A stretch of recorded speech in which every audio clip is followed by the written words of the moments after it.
We had the pleasure of speaking with Oliver, an expert in supply chain and automotive industry, about the latest trends, challenges, and innovations. In this episode, Oliver dives deep into ESG, environmental, social, and governance, explaining its growing importance and how it drives sustainable business practices. He also shares the impressive growth journey of JC Auditors, highlighting their commitment to client relationships and data-driven decisions. But that's not all. Learn how JC Auditors is leading the way in compliance and sustainability, and discover the secrets behind their 300% growth over the last 3 years. Whether you're in the industry or just curious about the future of supply chain and automotive, this episode is a must listen. I think it's been a challenging year, and automotive in general, the new car sales, hasn't been as good. Okay. But I think we do know that the consumer is under pressure, but I think we've turned the corner. Last month it was like 18% down year on year for the month of June, but this month it looks much better. So yeah. Has that been across board, if I may ask, in terms of, is it all the different types of vehicles, or is it a specific vehicle type, whether it's commercial or your smaller vehicles? What trends are you picking up? That was a NAMSA quote, so it's across the board. So NAMSA would track all light motor vehicles sold, and yeah, that's what they're saying. But I think it wasn't a huge surprise. We know that consumers are increasingly under pressure. Yeah. But yeah, we just keep going on. It was election year. Fantastic stuff. I'm joining you tomorrow at the ESG conference. Tell me, I just want to, with only 30 minutes, with regards to ESG, I found myself earlier on caught up in terms of, I was asked how much I know about ESG and what it actually means. I'm not sure. Could you just maybe unpack it according to your understanding and how one needs to look at it? Sure. So ESG has gained popularity over the last, probably 6 to 7 years, mainly driven by foreign investors, primarily in Europe, but now it's catching on. And essentially, it's the E is, I think you probably know, for environmental, S is for social, and the G is for governance. And the investor community, they seem to suggest that they want to invest in businesses that are not just driven by short-term profits, but rather by ESG factors that deliver long-term, more sustainable returns. So essentially, it's about measuring a business not based on how much money they make, but rather how do they make the money? How do they minimize the impact of their business on the environment, on the social context, and how do they ensure that the company is governed in a way that is doing the right thing, essentially. It's about good governance. That's in a nutshell what ESG is about. But of course, under each of the pillars, Ulwazi, like environment, there's lots of things to consider. It's like energy usage. How do you manage your waste streams? How do you manage your emissions? How do you ensure you've got environmental programs in place to mitigate any negative environmental impacts? And of course, each stream drills down into the base of the business to see how sustainable are the practices, how integrated into the business model are these ESG factors. Fantastic. I want to hear a little bit. I'm always interested in finding out what's happening at JC Auditors. You'd be surprised, actually. It's like my go-to LinkedIn platform to see what new innovations, what trends are actually happening within the RTMS space and just at JC Auditors in general. Look, generally we've grown tremendously at Ulwazi, and we're very appreciative and thankful for incredibly loyal customer base. You probably know we service the top 20 listed logistics companies in the country, and the top 20 privately owned as well, and of course 300 or 400 odd others that fall in between the big corporates and the SMEs, and they continually look to us as a resource to help them navigate the often tricky pathway around regulations, compliance, and fulfilling their client demands around running a business that's doing the right things. So we've been picking up a lot of speed. We just now signed up a colleague in Botswana, opening up our Botswana division. Oh, I love Botswana. It's an amazing country, eh? Have you been there? So, Yet to come. Yeah. Oh, no, I have been a few times. Well, mainly to Gaborone, actually. That's where most of the action takes place. We're also diversifying considerably. As you know, logistics, transport, and supply chain is our main domain. But now we've expanded our services to include medical devices. So you might have heard the regulator, SAPRA, South African Health Products Regulatory Agency, they've made it a mandatory requirement for any business in South Africa who wants to sell or distribute medical devices. They must comply with the new standard before April 2025, around the corner. And so we're picking up huge amounts of traction on medical device companies that are wanting us to help them comply with this requirement to ensure they actually can be allowed to transact. Tell me a little bit about that. I've actually, I picked up a lot on the pharmacy transportation business within transport. I'm in RTBS sport, and I see pharmacy transportation companies, deliveries all over the place. What is it with the sudden surge of medical? Is it medical supplies? Medical devices, yeah. Yes, medical devices. Tell me more about that field. So, medical devices are obviously it's a huge market in South Africa, as you know, both in terms of government hospitals and private healthcare facilities. So the SAPRA, the regulator, is saying, listen, guys, we need to make sure we are on the same page as international countries. These international countries have an ISO standard called ISO 13485 that effectively ensures that companies manufacturing, distributing, and storing medical devices do so in a manner that I wouldn't say guarantees, but promotes the safety and efficacy of the devices when it gets to the patient. So if you're in a hospital, how do you know that your device, be it a respirator or a bandage or a heart valve, how do you know the quality of it? And this is why the regulator has said, listen, guys, in South Africa, we must have some assurance that our people and the patients are being given or provided with medical devices that compare with internationally comparable quality and performance. And that's what this new standard is about. And we see it huge benefit, Ulwazi, in terms of just providing comfort to the industry that they are doing the right things. Fantastic stuff. You strike me more and more. The word actually came to me, the South African Bureau of Standards, but with supply chain transport management. I'm lucky to work with such a passionate bunch of people. They when I'm feeling a bit low on motivation, talking to my team just stirs me on to say, listen, guys, we've got much to do. Let's move on full speed ahead. Unpack that to me.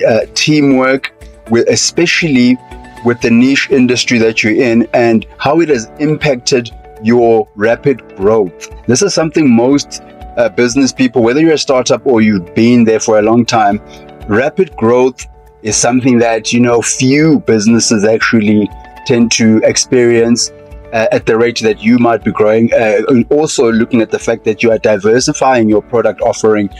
How important and vital has your teamwork been, and what are some of the nuggets that you can share with me to say, this is something that we have tried and this is what works that can be adopted by other companies?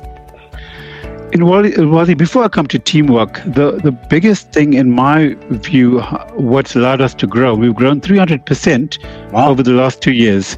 Since 2021, the last 3 years, 300%, which is phenomenal. For me, I think listening to what the market's asking for. In our case, listening to our clients and understanding what they need and adding value to their business. So, the days of just seeking to make a quick buck and a short-term profit, I think it's over. Okay. Especially in a market like ours, where our brand is built on our credibility. So we have to continually seek to add value to our clients. So we listen carefully to what they're doing, what are their challenges, and we build our whole business around servicing the need of the client and accurately identifying or projecting what needs they will have in the future. So before the need comes to the client, we kind of say, okay, guys, we knew about that. Here's our solution. Wow. And our team as well, I believe it was the client relationships are critical. Okay. So you probably know our little slogan is tried and trusted. Exactly. It's not just a slogan for me. It's a fact. And I can show you some testimonials. Clients have tried us and they trust us. And that's something that I and my team hold very dearly. Because once you break trust, it's very difficult to win back that trust. So the team, I think, is very passionate about relationships, building on value adding actually to what our clients are doing. It's just very important if we had the time. But don't worry, I'm at the show tomorrow. I'm certainly going to be listening to your presentation. 300%, growth rate is something that is just phenomenal, and I'm just repeating that because for those that are listening, there's going to be a lot of questions that the people might say, well, what is it that he's done? What's the recipe? And I've just picked up on a couple of things that you've mentioned. Tomorrow's event looks at how data-driven information can be used to better business processes. How important has data been for your business? And I think it also speaks to you probably listening to your data. How important is data? I think in the world we live now, while the data is gold, but you still need to mine gold. Okay. So firstly, we track everything. We track every single call. Every email gets put into a database. And we've just now implemented a digital solution where, let's say we get an inquiry today. Now, previously, we'd manually respond to that. And a day later, we'd manually call. And 3 days later, if they didn't respond, we'd send an email and so on.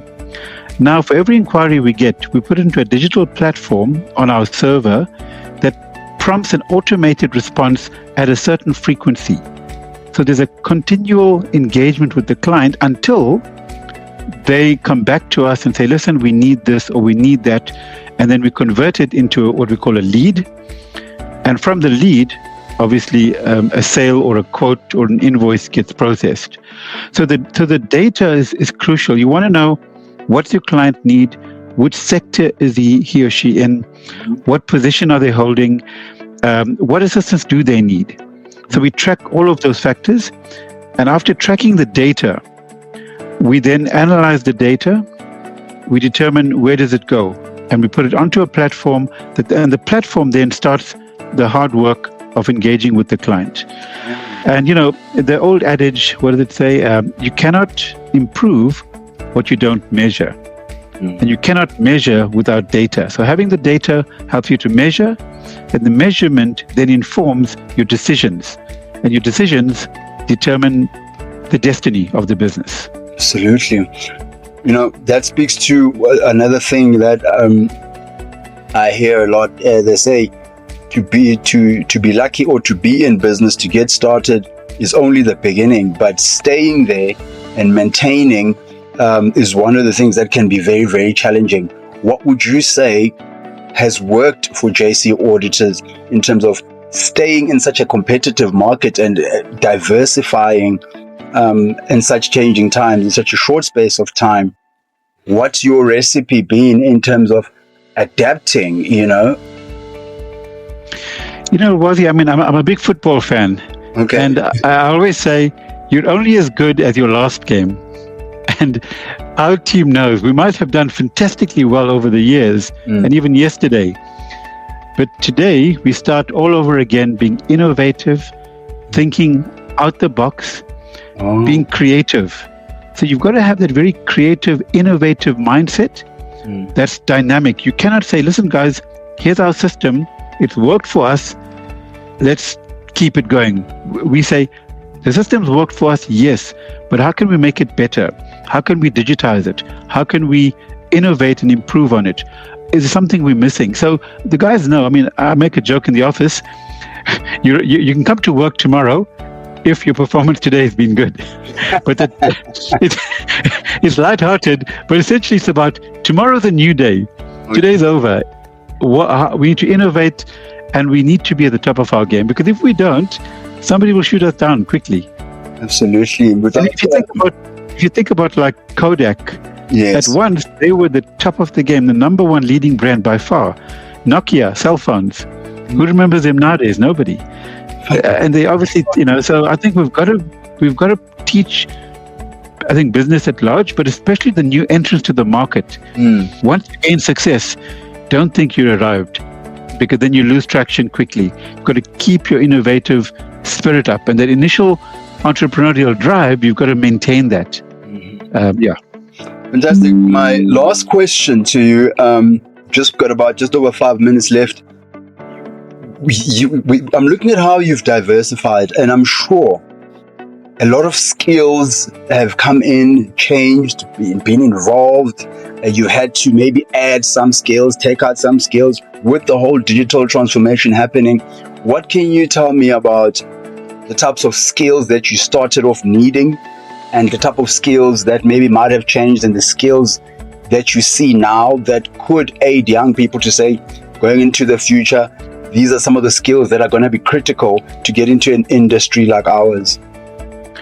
When we started off, I started off pretty much as a one-man band back in 2005. Wow. And I did everything myself. I audited, I did my books, I'd invoiced, I did my marketing, accounting, I did everything. But that kind of approach will allow you to grow only so much.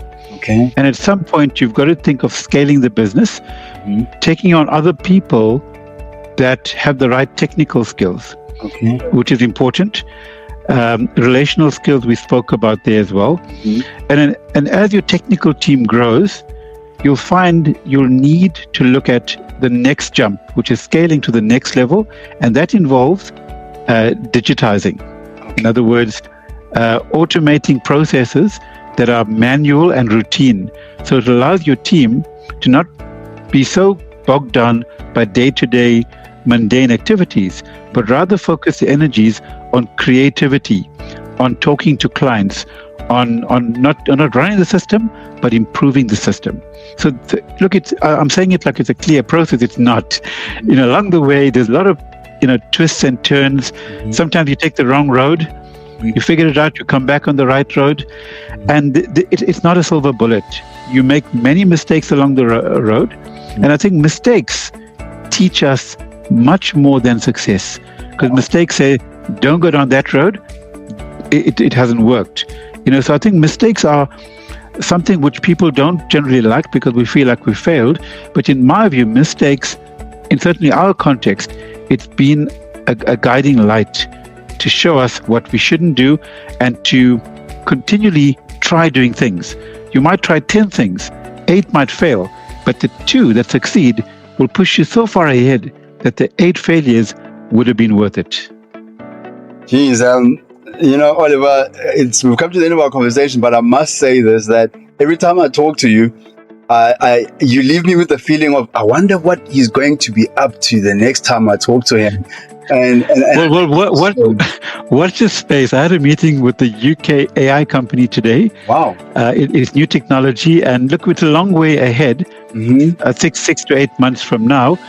But if it goes according to plan, it's going to redefine a certain segment of the logistics environment. I can't say too much right now. Yes. You have yourself a wonderful day. I will see you tomorrow. I will be sitting through your presentation, and it's always a pleasure talking to you. I'm so inspired. It's my pleasure, and thank you for the opportunity here. I appreciate the fact that you've given us the opportunity as well. No, absolutely. I'll catch you tomorrow, and your podcast should be out about next week, but I'm looking forward to tomorrow as well.